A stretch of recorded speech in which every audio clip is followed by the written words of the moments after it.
Ladies and gentlemen, I welcome you to this special press briefing by Foreign Secretary Vikram Misri on the ongoing state visit of the President of Russia. We also have with us our Ambassador to Russia, Russia Vinay Kumar, and Joint Secretary ERS Division, Ministry of External Affairs, Secretary Mayank Singh. With that, I invite Foreign Secretary to give his opening remarks. Sir.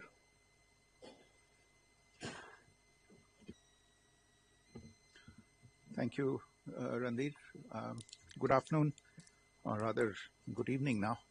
Thank you all for being here. As you all know, the President of the Russian Federation, His Excellency Mr. Vladimir Putin, is currently on a state visit to India for the 23rd annual summit between India and Russia.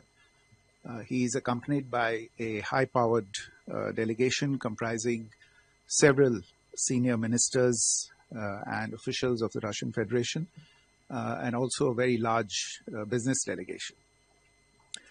You would also be aware that this year we are celebrating the 25th anniversary of the Declaration on Strategic Partnership between India and Russia, which was established coincidentally during the first state visit of President Vladimir Putin to India in October of the year 2000. And in 2010, 15 years ago, the relationship was elevated to the status of a special and privileged strategic partnership. In that sense, this visit on the 25th anniversary of the declaration of the strategic partnership is indeed a very special visit.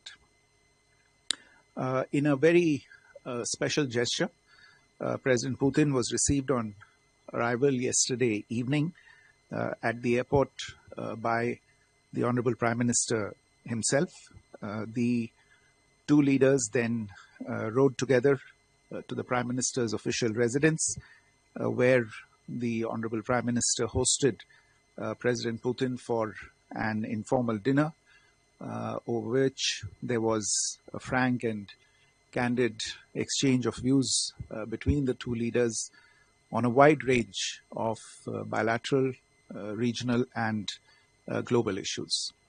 This morning, President Putin was accorded a ceremonial welcome and guard of honor at the forecourt of Rashtrapati Bhavan, following which he visited Rajghat, where he paid floral tributes to the father of the nation.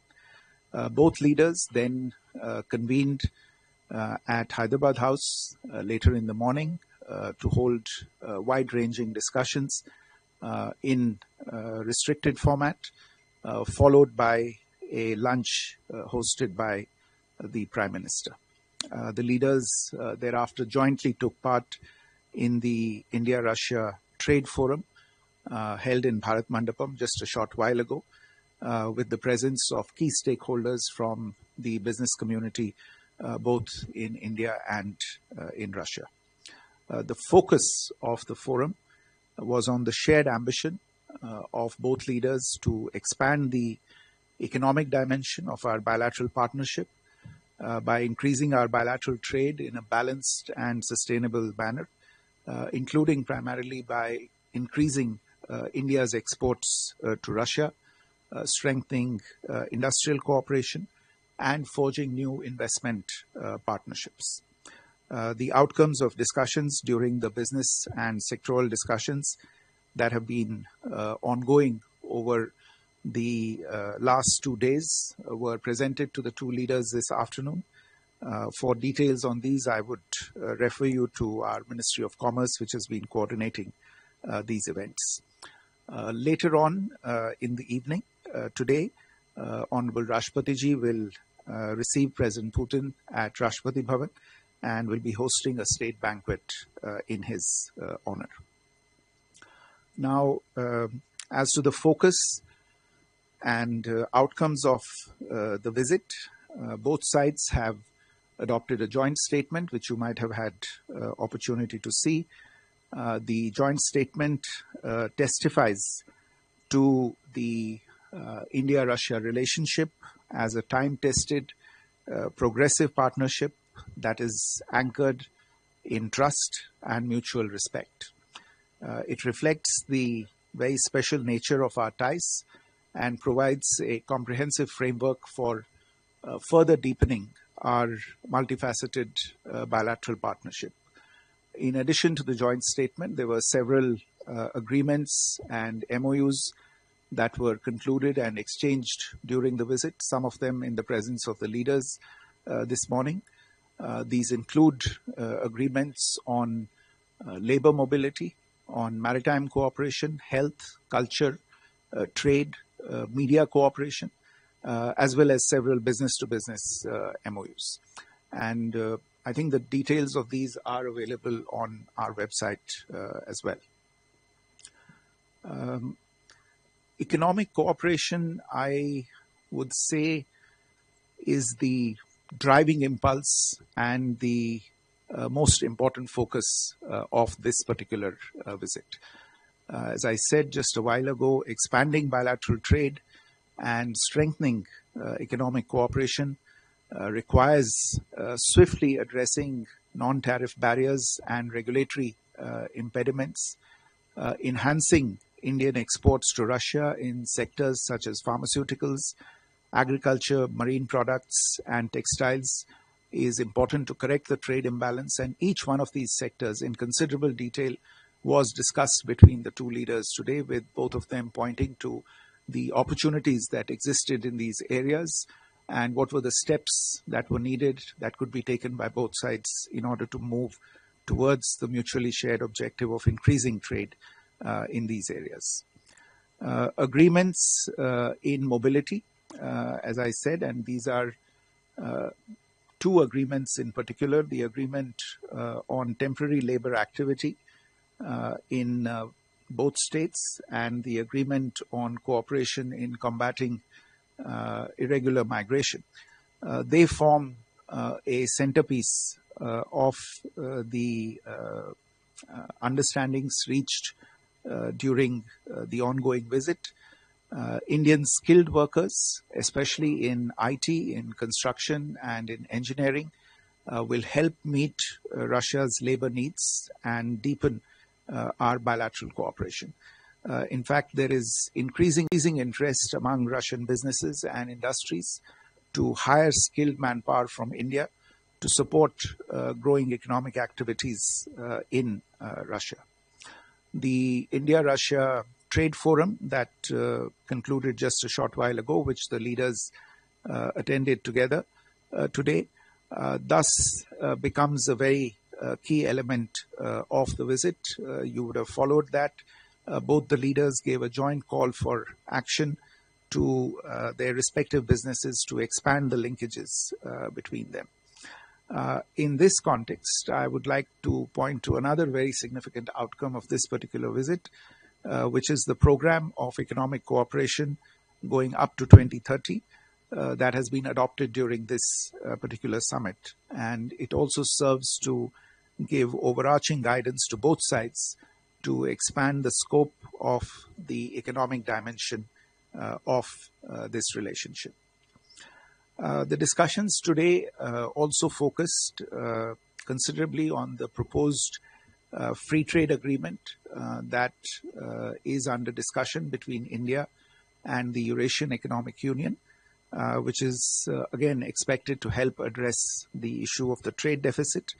It was agreed between the two sides that negotiations should be fast-tracked for early conclusion within the stipulated timelines. The terms of reference for this agreement had in fact been finalized and signed during the visit just a few weeks ago of the External Affairs Minister to Moscow. I think it was in August of this year, when he had co-chaired the India-Russia Intergovernmental Commission on Trade, Economic and Cultural Cooperation with Mr. Denis Manturov, the first Deputy Prime Minister of Russia. During the current visit, both sides also underscored the importance of expediting the discussions and the negotiations on the bilateral investment treaty, which again will help energize investments in both directions. In addition to this, connectivity initiatives were also discussed, including the International North-South Transport Corridor, the Eastern Maritime Corridor, the Chennai-Vladivostok route, and also cooperation along the Northern Sea route. These corridors, again, are expected to energize economic linkages, reduce transit times, and expand our trade access across Eurasia and beyond. India-Russia defense and military technical cooperation remains robust.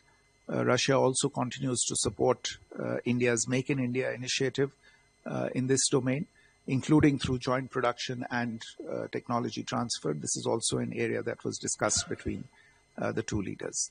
The Prime Minister appreciated President Putin's support in expediting the opening of 2 new Indian consulates in Kazan and Yekaterinburg. The plaques for the 2 new consulates were in fact again unveiled by the External Affairs Minister during his recent visit to Russia for the SCO Heads of Government meeting. These consulates will further deepen our regional outreach in Russia and enhance trade, academic exchange, other kinds of collaboration, including culture and people-to-people ties. On global and multilateral issues, both leaders reaffirmed their shared commitment to the reform of global governance. We underlined the imperative to reform the UN Security Council to reflect contemporary realities, and our collaboration in forums where both India and Russia are members, such as the G20, BRICS, and SCO, remains forward-looking. Now, President Putin also briefed Prime Minister at considerable length concerning recent developments on the conflict in Ukraine, including on the talks that are currently underway between Russian representatives and US authorities. Prime Minister reiterated India's long-standing position on this conflict, emphasizing India's interest in seeing the earliest possible cessation of hostilities and a sustainable resolution of the conflict through dialogue and diplomacy. And you would have heard the Prime Minister's remarks during the press event earlier today. India stands ready to provide any assistance required in this effort and to play an appropriate role in this effort. The two countries also, or rather the two leaders also discussed the situation in other regional hotspots around the world. On terrorism, the two leaders reiterated their resolve to fight jointly against all forms and manifestations of terrorism, and the Prime Minister reiterated India's zero-tolerance stance on terrorism, and President Putin reiterated Russia's support for India in this effort. So to conclude, I can say that the visit has helped deliver some very substantive outcomes. The rich discussions between the two leaders have helped deepen the trust and mutual respect for each other's core national interests. As I said earlier in my remarks, the overarching focus of this particular summit was to expand and strengthen the economic dimension of our partnership, to advance towards the shared goal of reaching $100 billion in bilateral trade by 2030. The India-Russia relationship also remains an anchor for constructive engagement in an increasingly complex geopolitical environment, and both our sides are committed to continue to do our part in addressing the challenges that the current environment poses for both countries. Let me stop here, and if you have some questions, I know we have a hard stop in a short period of time, but we'll be happy to take a few questions. So, can we begin with Pranay here?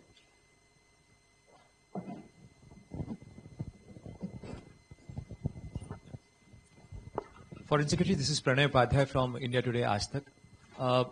The joint statement mentions about the interoperability of the payment system and the currency exchange system as well in rupee-ruble trade. So, what is the mechanism agreed between India and Russia to make it, insulated from the Western sanctions?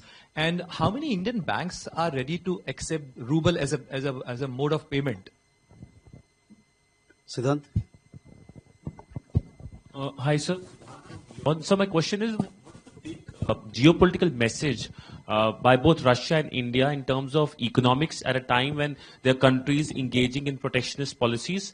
And my second question is, we have extended the visa facility, the 30-day e-visa facility for tourists, Russian tourists. Have they also extended similar facility for the Indian tourists?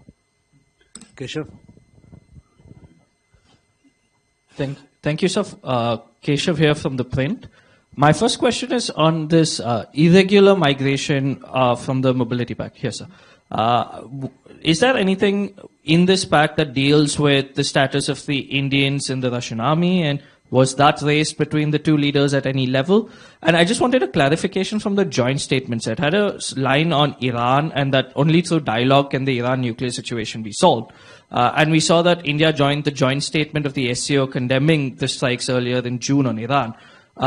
Does this signal a sort of change from the original positioning that India took in June when the strikes were taken on the Iranian nuclear facility, as India has deepened its ties with SCO and Russia in the last few months? I just wanted to check on that. Thank you.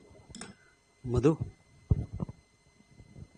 Sir, जैसा कि joint statement में हमने देखा कि terrorism को special mention दिया गया है मधुरेंद्र न्यूज नेशन से, और साथ ही स्टेटमेंट के दौरान भी प्रधानमंत्री ने मेंशन किया ऑपरेशन सिंदूर जैसा कि अभी भी ऑन है। तो क्या दोनों राष्ट्राध्यक्षों ने इस बारे में बातचीत की कि कैसे आगे टेररिज्म को टैकल करना है, उसको लेकर क्या ज्वाइंट बातचीत हुई? क्योंकि पहलगाम हमले का जिक्र तो प्रधानमंत्री ने किया, लेकिन उसके ठीक बाद दिल्ली में भी ब्लास्ट हुआ, वो भी एक बड़ा आतंकी हमला था जिसमें काफी लोग मारे गए। तो क्या दिल्ली ब्लास्ट को लेकर भी कोई जिक्र हुआ? Kalol? Kalol from the Hindu, sir. The Prime Minister referred to Bharat-Rus Mitrata एक ध्रुव तारे की तरह बनी रही है. Would you please elaborate on what is exactly the meaning of, could you please expand on the meaning of Dhruv Tara in this context? I mean, is it really equivalent to Pole Star, or is there a strategic dimension to it that is actually here in this statement? So we can take these questions.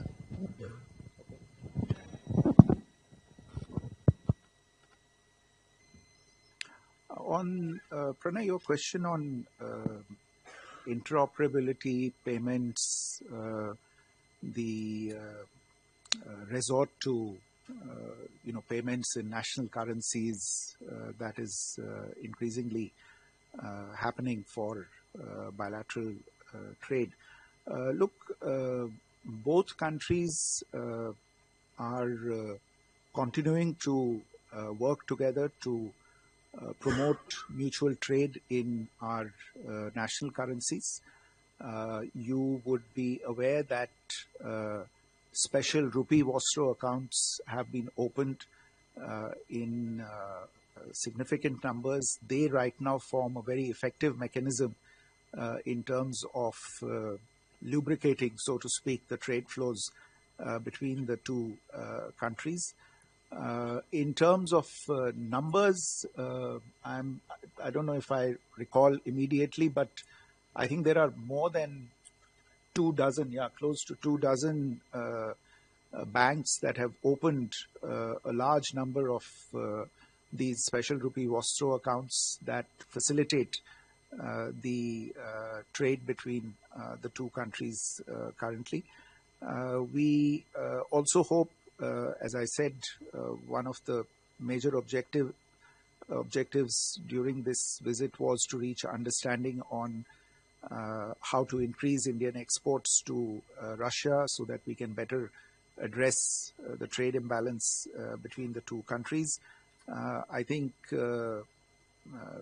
doing these two things together, the handling the trade balance together with expanding opportunities for settlement in national currencies will allow us to move towards this particular objective.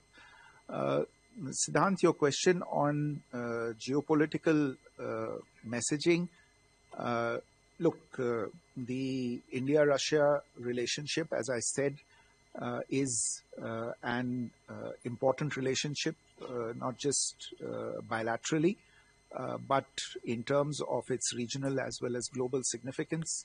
I have mentioned that it remains an important anchor for constructive engagement in a very complex geopolitical environment. This particular visit, as I said, its focus was on economic issues, on further building the industrial partnership, the investment partnership between the two countries. These are issues that have actually risen to the fore in current times. If you look around the globe, supply chains are under stress, trade relationships are under stress, investment is becoming more and more unpredictable. And therefore, in this environment, for our two countries to focus on these issues, that is a message in itself. On the visa facility, we have made these announcements at the present moment in order to promote Russian tourism into India. You would have probably seen the details. We have offered a 30-day e-tourist visa on gratis basis. This is on the basis of reciprocity. And we have also, I think, for the first time, started to look at group tourist visas, and that is also being done with Russia for the first time on a gratis basis. On the question related to whether the mobility agreement has something to do with the unfortunate issue of Indian citizens being caught up in the conflict in Ukraine by way of recruitment into the Russian army. This particular agreement doesn't have specific reference to that. In any case, I can share with you that this issue of the recruitment of Indian citizens into the Russian armed forces was broached by the Prime Minister, and our concerted efforts continue on a regular basis to secure the early release of Indian citizens from the Russian army.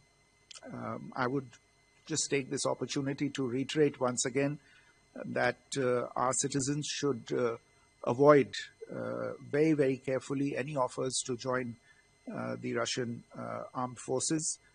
We are seeing several cases of people stranded there and appealing to be rescued and brought out from there. And as I said, we are actively engaged in that effort. On the issue of the reference to Iran and no, I mean, the short answer to your question is that there is no fundamental change in our position on this particular issue.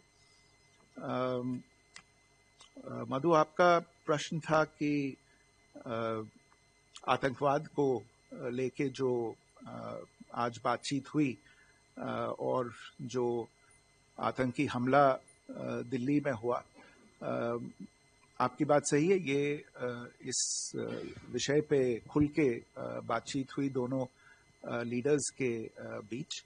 प्रधानमंत्री जी ने आज आपने देखा होगा अपने press के वक्तव्य में भी उन्होंने पहलगाम में जो आतंकी हमला हुआ था उसका वर्णन किया। और ये भी कहा कि पिछले साल रूस में मॉस्को में क्रोकस हॉल में जो एक आतंकी हमला हुआ था, इन सभी हमलों की जड़ एक है, एक जगह है, और हमें मिलकर इस खतरे का सामना करना होगा। तो इस पे बातचीत हुई, और जैसा मैंने पहले भी कहा, रूस की ओर से हमेशा हमें इस विषय पे सहारा मिला है, उनकी सहानुभूति मिली है, उनकी मदद मिली है, और हमें आशा है कि आगे भी ये जारी रहेगा। Kalol, I think partly, the answer to your question is in the translation of Dhruv Tara.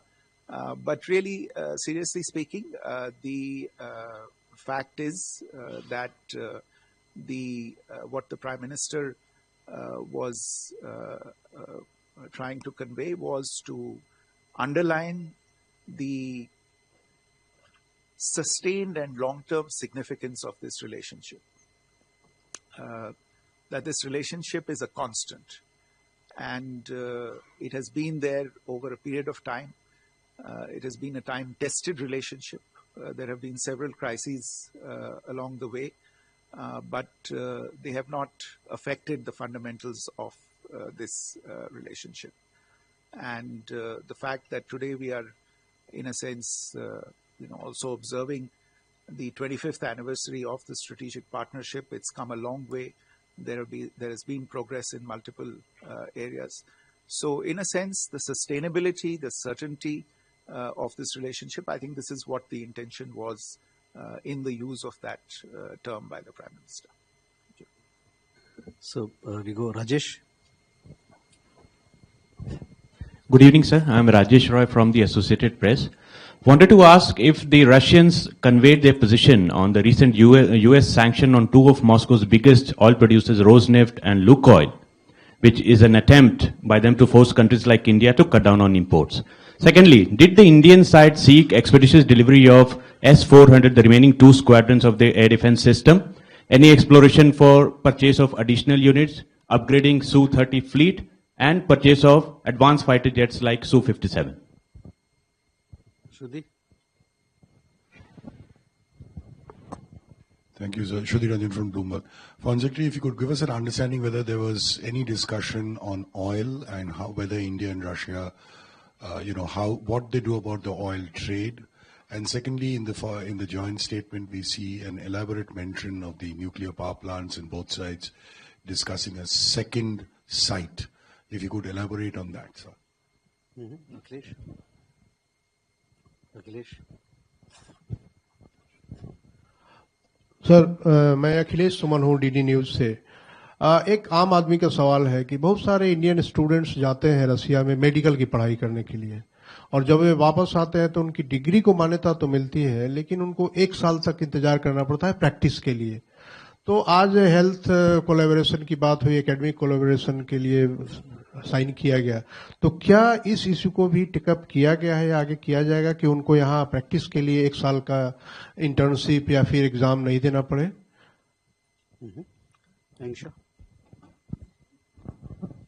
Excellency, this is Anangsha Matra. Excellency, President Putin has presented the Russian language edition of Gita. We know the history. And is there any discussion on Russian community in Mayapur in West Bengal? There's a big habitat, in fact, which hosts largest number of Russian community in West Bengal's Nadia district in Mayapur. Is there any discussion on them, as well as any discussion on Rukpur nuclear plant in Bangladesh? Thank you. Measures that have been taken by a number of countries. You didn't have to be inside the room to guess what that position is. It's fairly obvious. But insofar as the discussions on related to energy are concerned, and this also goes to, I think, the last question posed on the narrative on energy security. We have been fairly clear in terms of communicating that as a significant importer of energy, our priority is to ensure that 1.4 billion people in India have their energy needs secured. And our energy sourcing policies are guided entirely by this imperative. Ensuring stable energy prices and secure supplies are the twin goals of our sourcing policy. And part of this, therefore, goes into the area of diversifying energy supplies, and our partners, traditional as well as new, understand this and appreciate this. They also appreciate that Indian companies will take, and I point to the fact that this is something that covers both private companies as well as public companies, because in both cases these are publicly listed companies. They have fiduciary responsibilities, and therefore these companies make decisions on the basis of evolving market dynamics, on the basis of the commercial issues that they confront while sourcing their supplies. Within the four corners of this approach, we are continuing our cooperation between the two countries. On your other question related to various defense platforms, I think you would be aware that yesterday evening there was a meeting between the defense ministers of the two countries in the framework of the India-Russia Intergovernmental Commission on Military and Military Technical Cooperation. I don't have the details or readout of that particular meeting, but I imagine that these issues that you referred to were discussed in that meeting. Between the Prime Minister and President, as I said in my earlier remarks, there was a general discussion on the robustness of and the long-standing nature of the India-Russia defense and military technical cooperation, and the fact that Russia is also participating in several Make in India defense related programs. And a lot of the focus was on, in fact, legacy cooperation between the two countries. But for the specifics, I think you would have to refer to the discussions yesterday that took place between the two delegations of the Ministries of Defense of the two countries. Shruti, insofar as your question related to oil is concerned, I think I've already answered. On the nuclear power project, as you are aware, actually there was a considerable amount of discussion on nuclear-related issues between the two leaders. Kudankulam 1 and 2, as you are aware, are already connected to the national grid, generating electricity. Work is currently underway on units 3 to 6, where, in fact, a number of the critical shipments with regard to units 3 and 4 are underway, and work to conclude agreements for similar things with respect to units 5 and 6 is already also proceeding in parallel. When it comes to the second site, this is an issue that has been under discussion between the two countries for some time now. As you are aware, selection of a site for a nuclear power plant is an elaborate and complicated exercise, has to take into account various factors related to siting, including environmental and other related factors. These are all under consideration of the concerned authorities in the Department of Atomic Energy. We'll update you whenever there is a further development with regard to this. Akhilesh, आपने medical students के बारे में जो सवाल पूछा है, जहाँ तक मेरी जानकारी है, रूस में जो हमारे किसी भी विदेशी मुल्क में हमारे विद्यार्थी जब पढ़ने जाते हैं, जब मेडिसिन की पढ़ाई के लिए जाते हैं, तो उन्हें वहाँ डिग्री मिलती है. लेकिन भारत में as a medical professional practice करने से पहले उन्हें एक इम्तिहान पास करना होता है जिसे FMGE कहते हैं, फॉरेन मेडिकल ग्रेजुएट्स एग्जामिनेशन, और नेशनल मेडिकल काउंसिल NMC जो है भारत की, ये इस इम्तिहान को, इस परीक्षा को कंडक्ट करती है।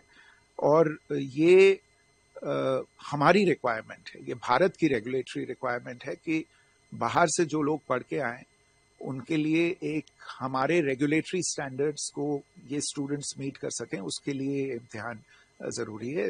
इसका रूस के साथ कोई लेना देना नहीं है, क्योंकि ये सभी देशों के लिए है। किसी भी देश में बाहर से कोई विद्यार्थी पढ़ के आए, मेडिसिन की पढ़ाई करके आए, उसको वापस आके ये इम्तिहान देना ही होगा। तो इसमें ऐसी कोई स्पेसिफिकली रूस को लेके, उनसे लेके कोई प्रोविजन नहीं है। I really don't have anything on this issue related to the Russian community in West Bengal. Actually, I've learned something today. I wasn't aware that there was one. Okay, but no, this did not come up in the discussions today. But I'm sure that the ambassador will probably look into it in much greater detail and probably see where we have. You asked about Rupur. There is ongoing collaboration on Rupur. Work is continuing on that, and we remain in touch with both our partners in Russia as well as in Bangladesh on taking forward the work that needs to be done on this. And finally, Sumita, I think the energy security part I answered, but on trade imbalance, insofar as the near term is concerned, I think it might interest you to know that in the recent past, as a response to the stresses that we have faced on several other fronts, we have, of course, engaged with various partners on looking for new markets, new consumers, etc. We have done the same with Russia, and in fact, in a very positive and I would say gratifying development, there are several sectors primarily related to fisheries, if I'm not in the maritime, marine products, and agricultural and horticultural products that we have seen new markets being developed. There was a reference to this fact today that there was uptake of Indian exports in a very short period of time in terms of the requests being made and the orders being placed and the exports actually being realized. And there was encouragement to take this further, and in fact the Russian side said that they would be ready to look at other products. In fact, there was a reference that, if we were able to export these products in large quantities to many other parts of the world, there was no reason why they could not be exported to Russia as well. So short-term guidance, if you will, was for exporters to connect more intimately with each other and explore opportunities. And that is also what the forum this afternoon was all about, in terms of getting the importers and exporters together to explore these very opportunities. Well, thank you very much. With that, we come to the close of this session.